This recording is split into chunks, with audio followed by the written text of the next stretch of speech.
Magandang umaga po, Sir Ted, at magandang umaga din po, Ma'am Mase, at sa lahat po ng tagapakinig at tagapanood nyo po. Okay, Marcel, go ahead. Magandang umaga po sa inyo, attorney. Sir, syempre nakakapanlumo itong nangyari na naman po na trahedya dito sa Basilan, kung saan more than 53 na pala yung tama no? More than 50 Oo. individuals na 60 na. yung Nag-60 60 na. na, Oo, nag-60 na pinakahuling yung count. Go ahead. nasawi.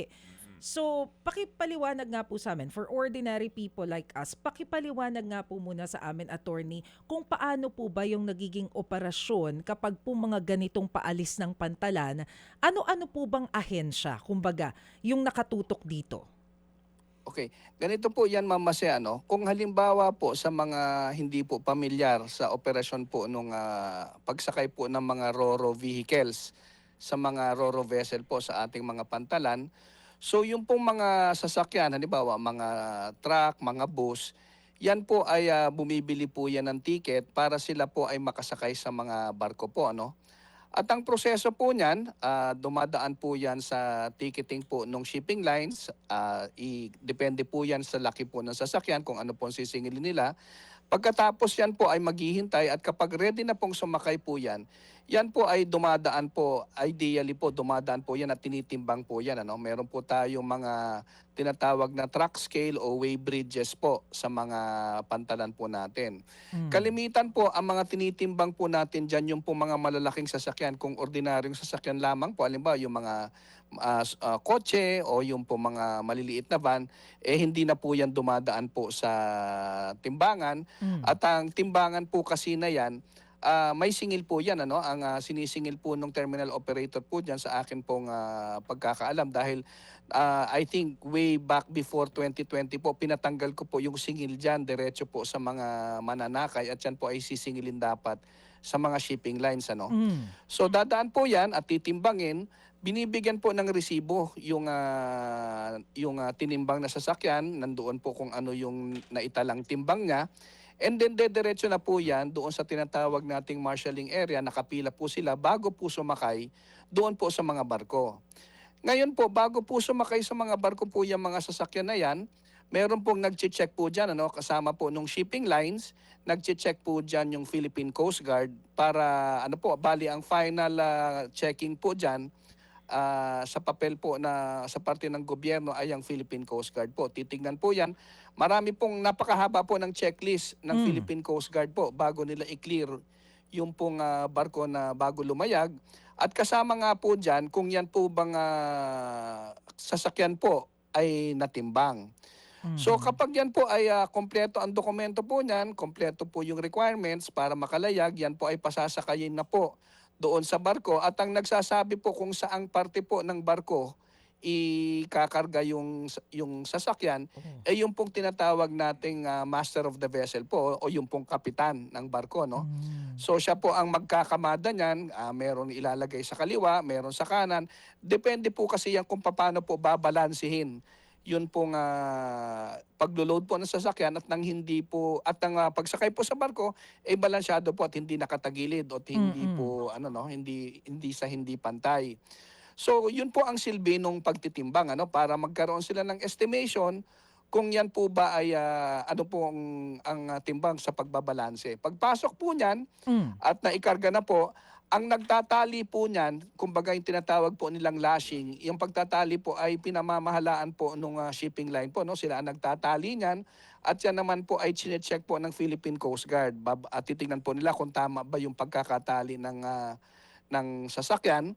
At ultimately po, tinitignan din po sa labas naman, may visual inspection po, both yung Philippine Coast Guard at yung shipping line. Meron Mm. pong tinatawag dyan sa barko yung pong waterline, yung kumbaga dito po sa labas ng barko, may pintura pong puti yan. Oh. At makikita po dyan kung hanggang saan lamang po dapat umabot ang tubig. Kasi po habang Oh. bumibigat po yung barko, yan po ay lumulubog sa tubig. At hindi po papayagan dapat na yung pong paglubog ng barko ay lalampas po doon sa tinatawag na waterline o yung puting linya. Mm. So, pag okay na po lahat nun, i-clear na po ng Philippine Coast Guard dyan, lalayag na po yung barko. Ayun, okay. Yung sinasabi po ninyo kanina, attorney, na mga malalaking sasakyan lamang yung idinadaan doon po sa timbangan. Ano yung laki ng sasakyan na tinuturing po natin? Paano natin na-identify na ito dapat timbangin, ito okay na? May ano po 'yan, Ma'am Mase, meron pong tinatawag na ano po 'no, yung minimum gross weight ano. So hindi ko lang po maano kung ilang tonelada po yung dumadaan po diyan sa truck scale. Pero normally po 'yan po yung mga cargo truck po ano o yung may mga cargo truck or yung pong mga bus. Normally po ang bilangan diyan either yung timbang ng sasakyan o yung pong tinatawag na kung ilang axle ano o yung axle weight po. Kung halimbawa yan po ay may tatlong axle or mahigit pa po. Meaning mga 10-wheeler tapos or mga 12-wheelers po ganon. So yung pag ensure po na yung mga malalaking sasakyan na sinasabi po ninyo na required na dumaan dito sa way bridges, sino po ang nakatutok doon? Ang pagbabantay po, ang pagtitimbang po niyan ay pinamamahalaan po ng terminal operator. Ano? Yan po yung mga concessionaire po natin na siyang nag-ooperate po ng mga pantalan. Ang final checking po niyan o yung check and balance po niyan na talagang nagawa po yan ay kailangan pong bago sumakay, yan po ay chine-check po nung shipping line at ng Philippine Coast Guard na yan po ay dumaan sa pagtitimbang. So kung wala pong maipakitang, kumbaga, parang ticket na din po yan. Kung wala pong maipakita yung driver ng truck na siya ay dumaan sa timbangan, dapat po hindi yan pasasakayin ng shipping line at ng Philippine Coast Guard. Sisingit lang ako, sir, Sige po, para Manong ko lang Ted. mailatag ng mas klaro itong issue. Bakit ho natin pinag-uusapan to in the light po ng mga ngayon sa nangyayaring investigasyon, aligasyon na umano ay overweight yung pong mga kargamento, yung rolling cargos na isinakay sa lumubog na barko? That's one. Opo. And yung sinasabi din po na wala namang weighing scale, wala Yeah. namang pong weighing bridge doon sa port na pinanggalingan nito na Zamboanga Port. Kaya ngayon po si Ma'am Maricel, tinatanong po si PPA GM J. Santiago sa prosesong pinagdadaanan po nito. Go ahead, Maricel. Opo. Yes, attorney. So if that's the case po, ano yung kumbaga role na ginagampanan po ng Philippine Ports Authority dito po sa operasyon na ito? Well, ang Philippine Ports Authority po sa din po, kumbaga bilang nagsusupervise po doon sa terminal operator dahil yan po ay kontratista po ng PPA sa pamamahala po ng pantalan. Ang PPA po basically ang indirectly ang PPA po ang kumbaga ang namamahala ng lahat ng kumbaga ng proseso po sa pantalan po insofar as cargo handling and passenger terminal operations po is concerned. Kumbaga po meron pong indirect na papel ang Philippine Ports Authority po sa pag-ooperate ng pantalan at ang may direct pong pamamahala po dyan ay yun naman pong pribadong terminal operator. Okay. So kung nakita po natin, yun yung role ng PPA. Kanina nabanggit nyo po yung Philippine Coast Guard. Ano naman po yung bahaging ginagampanan dito ng Marina? Okay. Ang Marina naman po, Ma'am Mase, Sir Ted, sila po ang namamahala doon po sa pagrerehistro at pag-monitor para po doon sa kumbaga seaworthiness po ng mga barko pong lumalayag. Sila ang nagche-check kung yan po ba ay yan po bang pagkakagawa sa barko ay tama at naaayon po doon sa engineering at marine engineering at technical standards na required para maging ligtas. And on top of that po, sila ang naninigurado na may regular po na pag-check yung mga barko at na on a regular and periodic basis na yan po ay seaworthy at hindi masisira. At lalong-lalo na po doon sa passenger safety na number one, yan po ay kompleto po doon sa mga amenities kasama na po dyan yung mga life vest at mga lifeboat. If that's the case po, kaninong role yung pagtitiyak na merong way bridges sa bawat port? Well, yung pong way bridge, Ma'am Mase, yan po ay kasama po sa pasilidad po na dapat pinoprovide po ng terminal operator. So that is part of the port equipment po. Yan, po yan? Part po ng terminal operations po yan. So ito po yung sinasabi ninyo na private terminal operator, sila yung mag-e-ensure na meron nun. Yes po, tama So po. sino po yung dapat na maningil sa kanila kapag nakita na, teka lang, bakit walang weighbridges dyan sa terminal na yan? Well, yung po kasing sa kada terminal po kasi natin, sa kada port po natin, meron pong areas na required na magkaroon ng weighbridge. Meron naman pong mga areas na hindi kailangan ng weighbridge. Halimbawa Mm. po, kung yung pong terminal ay hindi naman po nagke-cater o hindi naman po ginagamit ng mga roro na vessel, hindi na po kailangan ng weighbridge doon dahil wala naman pong titimbangin. Pero katulad po sa Zamboanga kung saan meron naman pong weighbridge, yan po ay required kasama po doon sa mga equipment na dapat nilang i-provide dahil yan po alam naman na may roro vehicle traffic po diyan na kailangang timbangin po. So ilang weighbridge po? Ano yung basihan natin para masasabi na okay lang na isang unit dito sa terminal na to o sa port na to, pero dapat dito dalawa? Well, depende nga po yan sa dami po ng volume. Ano? Sa pagkakaalam ko po, ayon po sa report na isinumiti po sa PPA, Mm. ang dyan po sa Zamboanga ay dalawa po ang weighbridge dyan pero isa po ay sira at ang Mm-mm. isa po ay gumagana. So nung tinanong po natin kung sira yung isa at isa gumagana, kasi bakit kako dalawa? Kasi daw po isang pang inbound, meaning yung mga parating, at isa pang outbound. Sabihin ko din Mm. lang po, Mama Sir Ted, Opo. na importante din po yung inbound. Kumbaga pag dumating yung barko, tinitimbang, bilang tugon din po doon sa requirement po natin ng ano po no ng sa road standard po na pinai-implement po ng DPWH sa mga kalsada na hindi din po dapat overloaded yung mga Mm. sasakyan paglabas ng pantalan at yan po ay dadaan sa mga kalsada. Kaya meron po tayong inbound at outbound way bridges. So Mhm. kung sira po yung isang way bridge, halimbawa yung outbound, ang ginagawa daw po nila dyan ay pinapa-counterflow or pinapaikot po yung sasakyan na outbound at pinadadaan doon sa inbound na timbangan para ma-check din po nila. Mhm. Kaya rin Sa in the meantime po na hindi po gumagana yung isang way bridge. mm. Kaya rin po namin natanong yan na attorney kasi base rin po doon sa naging pahayag doon sa hearing ni Representative Shell Jokno. Para kasing naulit din ano, yung nangyari noong 1987 Doña Paz. Same problem, overloading. Tapos kahit po yung accounts ng ibang mga pasahero doon sinasabi na parang bago pa sila sumakay, tabingi na yung barko eh. Actually, Ma'am Mase, yan nga din po ang tinatanong po natin at yan ano po dahil tayo nga po ay part po tayo ng mga maritime agencies under sa DOTR at continuing naman po ang ugnayan po no ng mga ahensya diyan. Ayun po, yun nga po ang mahirap sabi ko na maganda nga po at nagkaroon ng mga pagdinig sa Kongreso, sa House po at sa Senado dahil lumalabas po doon may mga naunang ulat mula po sa iba-ibang partidong involved na kulang-kulang po na doon po lumabas na may mga aspeto po palang hindi na i-report at hindi dinidisclose. Even po particular ng mga ahensya ng gobyerno. No? Ayon po sa Philippine Coast Guard, na video naman daw po nila at nakita nilang hindi lumampas sa waterline. At ang isang tinatanong ko din nga ho, kasi may iba hong definition kasi ang Marina at Philippine Coast Guard. Basta daw po hindi lumampas sa waterline, hindi ito overloaded, maski higit pa yung pasahero at ang tawag lang nila doon ay overcapacity at hindi po overloading kaya naguguluhan din po kami eh. Okay, sige. Ganito muna, no?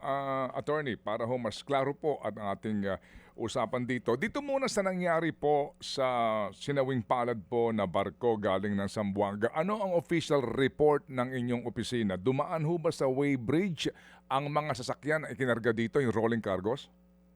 Well, ayon po sa report po na natanggap po ng Port Management Office po natin sa Zamboanga, Sir Ted, dumaan po sa weighbridge.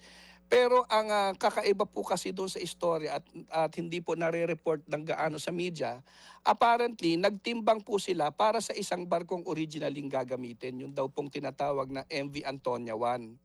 Kaya lamang po, hindi pala MV Antonia 1 ang ginamit na barko at inilipat sila doon sa MV Tricia Kirsten 3 kung saan bago sumakay ay hindi na po sila tinimbang.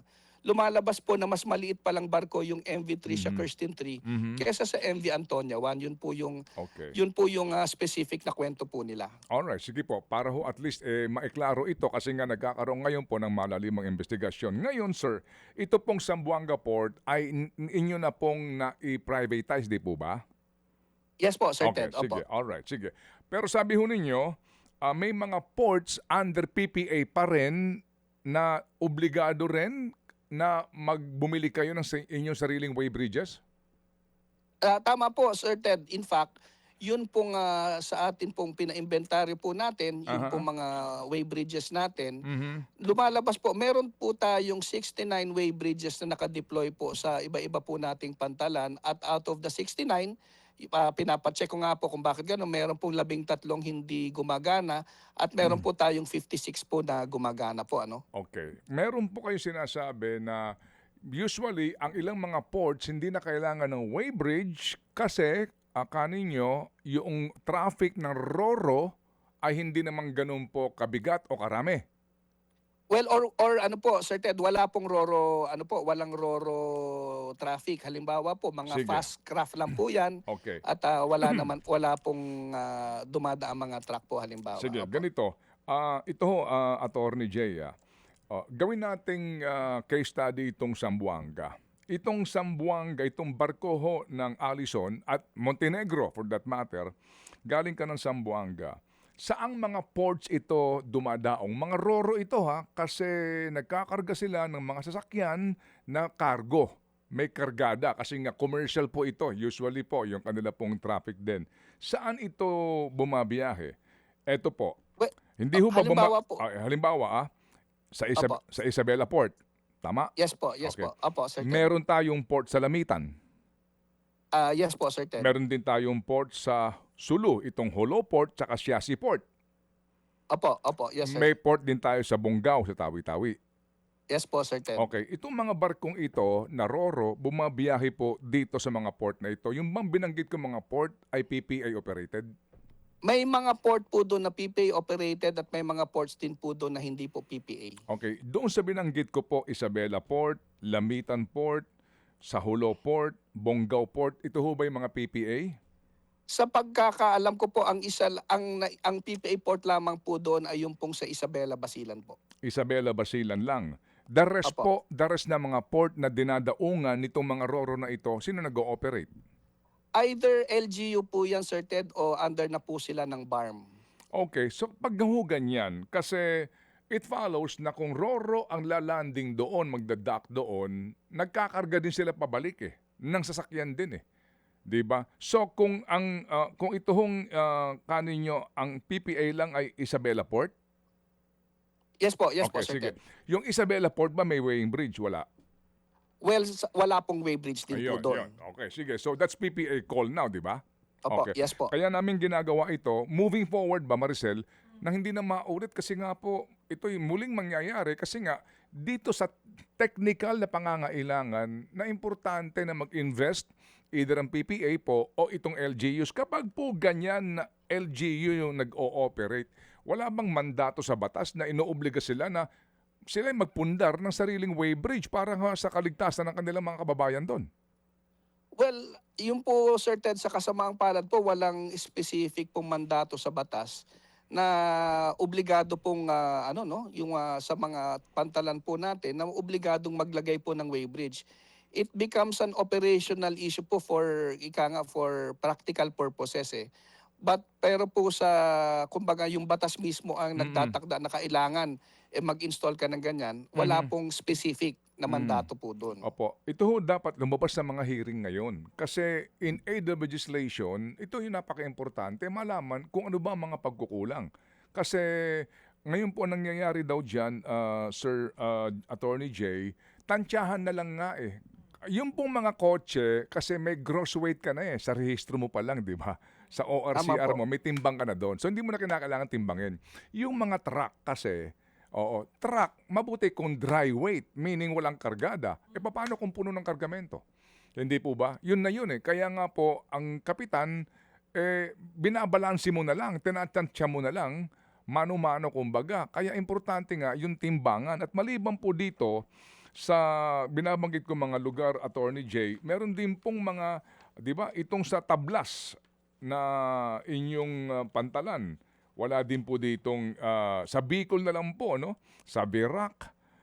Itong Virac, Catanduanes, wala din pong operating ngayon na weighbridge. Maging dito sa Tabaco, Albay. Ang dami po nito sa Ubay, diyan din po sa Bohol. Maging dito po sa Iligan, ang dami po nitong nasa listahan natin. Maging sa baseport ng Masbate, wala din po kayo ditong, dito ho sa Calapan, sa Rojas, sa Mindoro, po sa Bulalakaw. Ang dami pong mga lugar under PPA na wala hong operating na mga weighbridges. Ano pong inyong balak gawin dito, Attorney? Well, maraming salamat po Sir Ted. At yan po talaga, on an annual basis po tayo ay nagpo-procure po dyan. In fact, ngayong taon po ay nagpo-procure po ulit tayo dyan. Yung po kasing isang weighbridge, umaabot po tayo Sir Ted dyan ng halos 13 million po kasi yan kada isa. No? At so, pinaplano po din natin yan base po sa ating budget. Dati po kasi, ang ginawa po dyan, bago po I think before 2017 or 2018 ang nag-ooperate po niyan mga iba-iba pong individual na nagtatayo po ng weighbridge at naniningil, at yan po ay naging negosyo more than a safety issue po, no? At yan po ay pinaimbestigahan din po sa Kongreso, at naging resolution nga po doon ay tanggalin po lahat ng mga privately operated na weighbridges for profit po, no? At kaya nawala po lahat yan.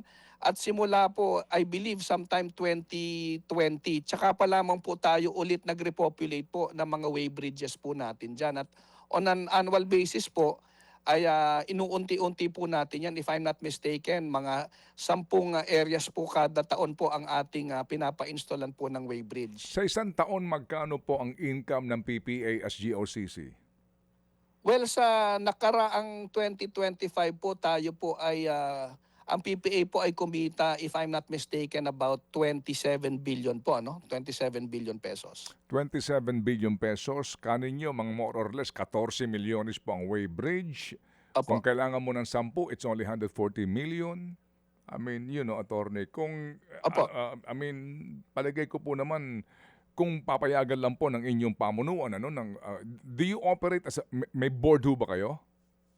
Meron po. May Okay. PPA board po, Opo. Sir Ted, at yan po ay binubuo po ng 7 different cabinet secretaries po. Opo, sige. So ako ho, kung mamarapatin ninyo, palagay ko naman hindi po mahirap idepensa ito na kahit na yung port hindi ganoon kaaktibo, pero mayroon pong mga ro-ro vessels na dumadaong doon at kargamento po doon na kinakailangan timbangin. Palagay ko po yung 15 million bawat isa ay walang katumbas na buhay yan, di ba? Kung sakasakali po, pinag-uusapan natin safety po ng mga vessels. Tama po, Sir Ted. In fact, bagamat yan nga po ay nakaprograma po on an annual basis, katulad na din po ng ibang mga proyekto po ng PPA, siguro po sa panahon nga ito, tama kayo, at wala po tayong pag-uusapan dyan na kailangang i-ramp up na po yan, hindi po ba? Na kailangang i-ramp up at i-move forward or earlier ang acquisition po ng mga additional weighbridges po dyan. At yan po ay atin pong iti-take up po at ipipresenta po natin yan sa board po ng PPA para po tayo ay makahingi po ng mas malaki-laking budget po para dito sa forward implementation po ng mga weighbridges po natin, Sir Ted. Opo. Maraming salamat po dyan. Opo, yes sir. At kaya nga po ito yung napaka-importanteng panayam, Ma'am Maricel, para po sa, again, hindi na humaulit po ito, no? Itong ganito pong uri ng trahedya. Meron din kasing issue kung hindi tinitimbang yung kargamento, sino nag-i-inspeksyon sa laman ng kargamento? Kasi po, diyan sa ating moderno na na pantalan sa support area natin, di ba may x-ray machine din dyan yung mga pasahero? Di ba may mga ganun, yung talaga pong masiguro na wala kang dala na maaring magbigay ng panganib sa mga pasahero, di po ba? Tama po, Sir Ted. Pag Opo. dumadaan po sila sa passenger terminal po. Opo. Yung pong ganung uri po, kasi meron din pong issue nga na maparad po tayo na walang nangyayaring ganyan. Pero alam niyo ho yun, yung meron kang dala, kung meron pong gusto gusto hong gumawa ng karahasan sa mga vessels natin, madali daw ho makakalusot sa mga lalawigan kasi nga walang masyadong security. Ano po yung take doon? Well, ano po 'yan, Sir Ted, ano, totoo po 'yan. Pero mabanggit ko lang din po ulit na yun pong, in terms po doon sa laman po nung cargo o yung mga Mm. kontrabando, Mm. may iba pong marami po at iba pong ahensya po na ika nga nag-ooperate po sa mga pantalan po natin. Nandiyan Mm. po ang PIDEA, no? Mm. May actual presence po ang Philippine Drug Enforcement Agency diyan. Mhm. Nandiyan din po yung maritime group ng Philippine National Police. And of course, tumutulong po tayo diyan with our PPA Port Police at pati po Mm. yung mga security guard natin. Mhm. Normally po, ang ina-undertake po diyan ng at saka nandiyan po primarily din ng Philippine Coast Guard, ano, talagang sila yung last touch po talaga diyan eh. Mm. So Mm. meron pong visual inspection diyan, but of course admittedly kapag yan po ay ika nga talagang inilihim at itinago ay Opo. talagang mailulusot po. Pero maibahagi ko din po, Sir Ted, na marami din naman pong pagkakataon na lalong-lalo na po dito sa mga pantalan po natin sa Bicol, ano, mga access papunta po dito sa Eastern Visayas, Mhm. maraming pagkakataon po at hindi na nababalita na tayo po mismo ay nakakasawata po ng mga ipinupostit po diyang mga droga or Okay. ipinupostit pong mga armas po diyan, ano. Hindi na lamang po nababalita, Mhm. but ano po, marami din pong pagkakataong nape-prevent po 'yan. Sige po, kasi nga din sa aming panayam kay Congressman Miro Kimbo, Sel, no? Sa smuggling ng sigarilyo at Mhm. saka yung sigarilyo na nanggagaling sa Luzon, ha?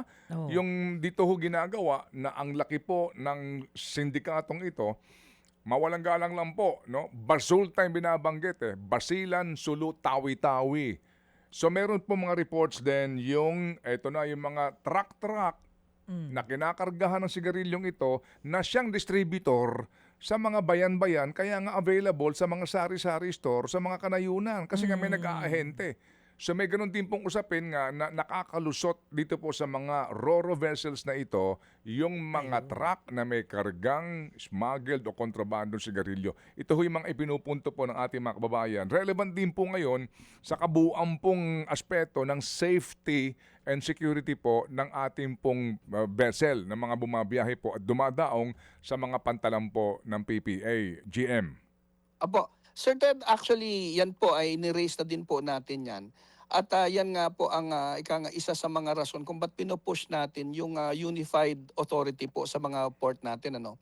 Kasi po napaka-fragmented po nung ating regulatory framework lalo na diyan sa mga pantalan. Mhm. Ah, kami po ang PPA, hindi kami pwedeng makialam kung anong laman ng kargamento. Kami po ay hanggang pagdiskarga lamang at pagkarga Mm. ng kargamento at mga pasahero. Kahit na Mm. kung kami po ay makita, yan po ay nire-report po natin either sa Bureau of Customs or sa PIDEA po o Philippine Mm. Coast Guard. Mm. So, ang problema po at yung nga na sa tingin namin ay kailangan magkaroon ng institutional changes, eh ano po, fragmented po talaga at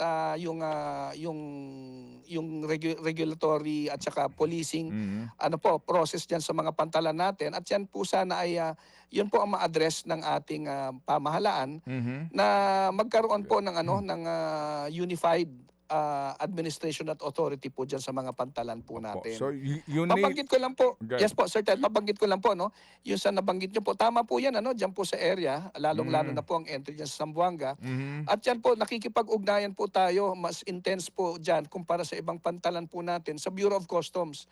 Alam Opo. po nila yan at Opo. yan po ay bukas na bukas po tayo doon sa Zamboanga port natin para sa operations po ng Bureau of Customs at ongoing po sila Sige, diyan. okay, sige. Para maging productive itong ating ugnayan na ito, bagamat alam po namin ano, na meron ho kayong handicap din, meron ho kayong mga limitasyon, pero tama ba, by 2027, yung bang inyong budget for next year, buo na o maaari nyo na po isingit ito na lahat po ng inyong mga pantalan na dinadaanan po ng mga ro-ro vessels na ito, magkaroon na po ng timbangan?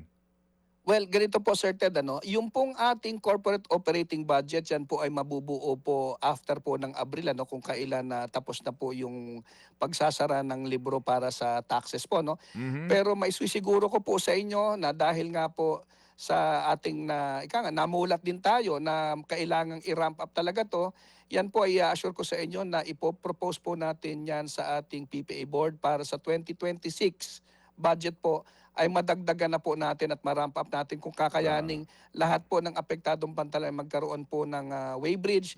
Yan po ay gagawin na po natin ngayon pong 2026, Sir Ted. Opo. Yan po ang maganda hong naging resulta ho ng ating talakayan this morning at yung pong kumbaga yung mga Republic Act na kakailanganin po ninyo para po nga dito sa binabanggit nyo ho ng mga pangangailangan natin para sa mas maayos na regulasyon, sana nga po lumabas sa mga pagdinig ngayon ng Kongreso, hindi lang sa sisihan, turuan, murahan o anumang pagalitan. Bottom line po dito, trahedya po ito, nakakalungkot, 58 na po pala ang kumpirmadong patay dito, may mga missing pa. Oho mga kapatid, at yung nga pong danyos na dapat po ding akuin ng shipping company, lahat ng mga regulasyon po na dapat tuparin ay dapat na matupad. But bottom line dito, yung mga reforma na ating aasahan mula po sa legislatura hanggang sa inyo po dyan sa PPA ay asahan na po natin para maiwasan na po na mangyari pa ito. GM. Tama po, Sir Ted. At maidagdag ko na din nga lang po at malamang familiar din po kayo na ito po sanang pagkakataong itong incidenting to ay maaaring kung hindi man nabawasan yung posibilidad or completely na eliminate. Kung pinabayaan din po sana na magkaroon na po ng online ticketing, hindi po ba sa mga pantalan natin na hindi na po tinuloy So yan po ay isang malaking panghihinayang din natin. At sa pagkakataong ito po, sinabi din po natin kay DOTR Secretary Banoy Lopez na baka kailangang balikan po yung yung programang yon Opo. para masigurado po na kasi lumabas po, Sir Ted, sa pandinig may either one, yung mga ticket na binigay ay walang pangalan, walang pangalan ng barko, walang oras, at yung iba walang ticket talaga po So this was really, in my own personal opinion, this was a tragedy waiting to happen because po talaga may kulang po talaga sa sistema. Opo.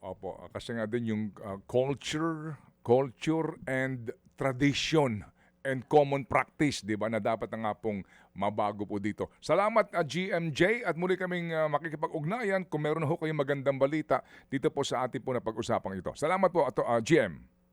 Maraming salamat po, Sir Ted, Ma'am Mase, at maraming salamat din po sa pagkakataon ngayong umagang ito. Mga kapatid, brothers and sisters, saan ka pa? Dito na tayo sa totoo. Dito na tayo sa True FM. Mga kapatid, mag-subscribe and follow po kayo sa social media accounts ng True Network PH. Yan po kami, hanapin nyo lang True Network PH, Facebook, Instagram, YouTube, TikTok, and podcast. Mapa Apple or Spotify man yan, mahahanap nyo kami. Lahat ng mga napapanood at napapakinggan nyo po sa programa, nasa social media accounts namin yan. So paano mga kapatid? See you sa social media!